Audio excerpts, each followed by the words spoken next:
All right, so what we have today is a multiple choice assignment on metamorphic rocks. So remember what we went through yesterday and the day before? The main cause of metamorphism in rocks is going to be heat and pressure.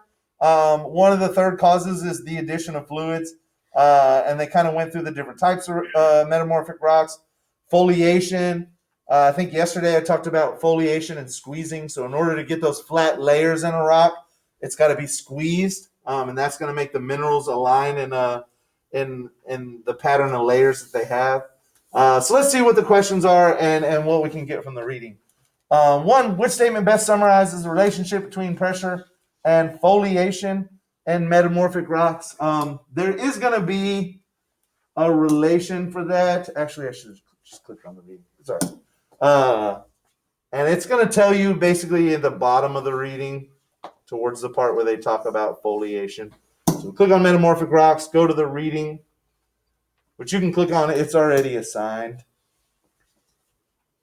And I'm going to go down to the bottom of the page here, and they talk about foliated rocks, and they're going to talk about pressure. In here, they're going to talk about pressure and how the foliation occurs. Do they talk about pressure? Maybe I'm just saying that. They don't talk. They don't say pressure at all in all those paragraphs. Let's see. Is it up here? Non-foliated. It's going to be up here in the foliated rocks section. They're going to talk about the pressure for foliated rocks. So probably somewhere here in the middle, they're going to talk about that. So you can find that in the reading when they're talking about foliated rocks.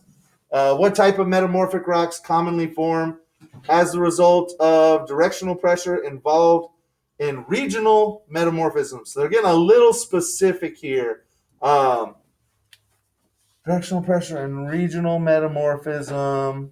Yeah, it does. So basically, this kind of relates to the first question. You're trying to think what's going to happen if I metamorphose rocks and they're being squeezed from a certain direction. Specifically, if I have like two continental plates pushing against each other and squeezing, what is that going to do to the rock? That's going to cause your foliations. And so it should be some sort of foliation situation going on there with your regionally squeezed rocks due to pressure. Number 3, Darius wants to add a metamorphic rock to his collection. I get it, Darius. We're always looking for the best rock. In which environment is Darius likely to find the rock he seeks? Beach, desert, mountain, or plain? So you just want to think, which of these 3 things, a beach, or 4 things, sorry, beach, desert, mountain, or plain, are you likely going to have high heat and high pressure? There's only one that makes sense. Well, I'm not talking about like it's hot outside heat. I'm talking about like it's hot enough to almost melt a rock heat. Yeah, and so that one should be fairly easy. And I kind of talked about large scale metamorphic rocks the other day and where they're kind of created. So number 4, metamorphism, which occurs when pre-existing rocks come into contact with magma underground, is called what? Yeah, it's literally right in the question. The rocks are doing what with the magma? That's going to be your answer there. So it's the answer is in the question. Which of the following is not a cause of metamorphism? Y'all should be able to get that. We talked about this. There's 3 causes of metamorphism, and if one of those answers happens, you go back to igneous rock because igneous rock comes from lava and magma. What does a crater formed by the impact of a meteor differ from the crater formed by volcanism? Or how does a crater formed by the impact of a meteor differ from a crater formed by volcanism? Let's see. Okay, so they're specifically talking about the rocks that are in that impact crater. Let me see if they talk about that here, because I believe somewhere in the back of my mind I know which is the correct answer, but let me see if they talk about it. I don't know if they talked about like meteorite craters. They might in contact metamorphism. Country rock, surrounding rock.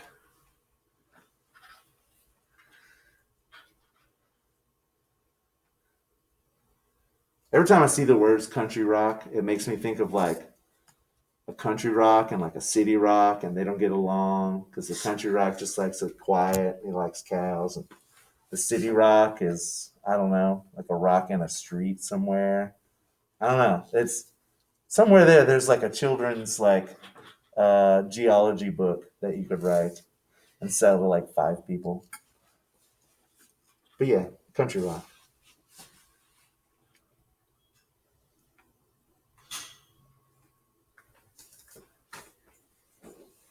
No, I don't know.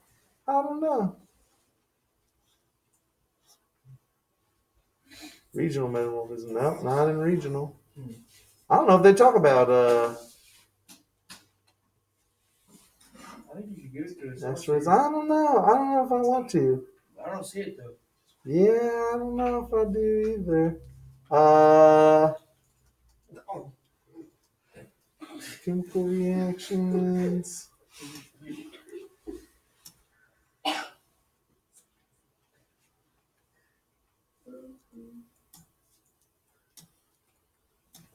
Is it in a video or something there? Metamorphic, how does metamorphic rock form? That's only a minute, so that ain't happening. Serpentinite. Textures. Non-foliated textures. Anthracite coal.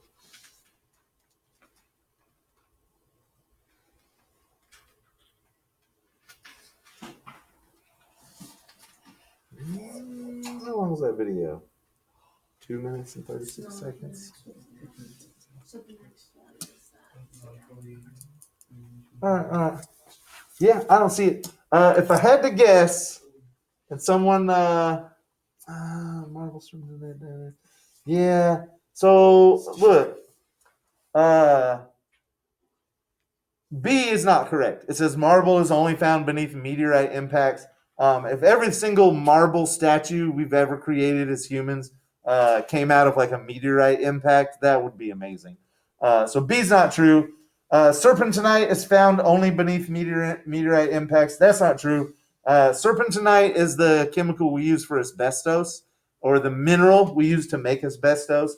So that's not true. Diamonds are found only beneath meteorite impacts. That's not true. Obviously, we've got a lot of diamonds in the world. We find them all sorts of places. They are found mostly by volcanoes, which is kind of interesting, but not meteorite impacts. And so, just to confirm, because everybody has their Chromebook open, somebody Google. I don't even know if they have that like spelled correctly.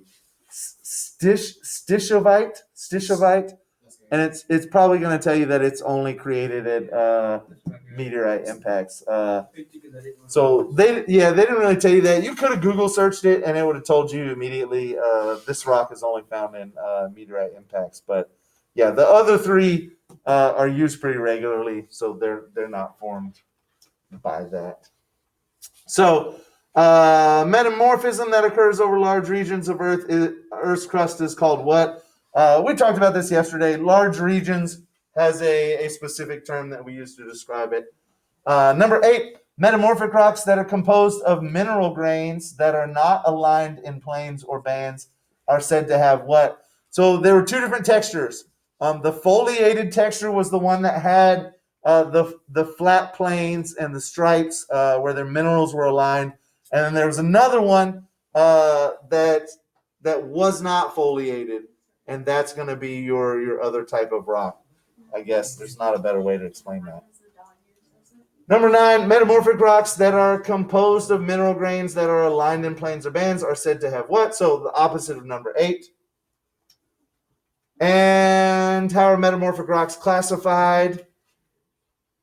That one's not too hard. And they talk about classification of metamorphic rocks in the chapter. There's actually or in the section, there's actually a whole chapter about classifying. Is that it? Compositions. Non-foliated, foliated. There you go. Classifying metamorphic rocks. Your answer is going to be in that chapter there. And then number 11, metamorphic rocks can form due to what? And we've been over that, the three things that it can be formed from. And then finally, number 12, the amount or degree of metamorphism determined by temperature and pressure conditions under which a metamorphic rock is formed and is referred to as, that's where they start to talk about different levels of metamorphic rock. And so that's going to be down here towards the bottom. It's not all the way at the bottom. It's up just a little bit here. Yes, so it's going to be in this section right here for number 12. So that one actually was not too bad. I probably didn't need to do a video, but here we are, and it's done. So I'll post the video to YouTube. Those of y'all at home, have a nice day. Stay safe. Keep your masks up, even while you're at home. Just wear them.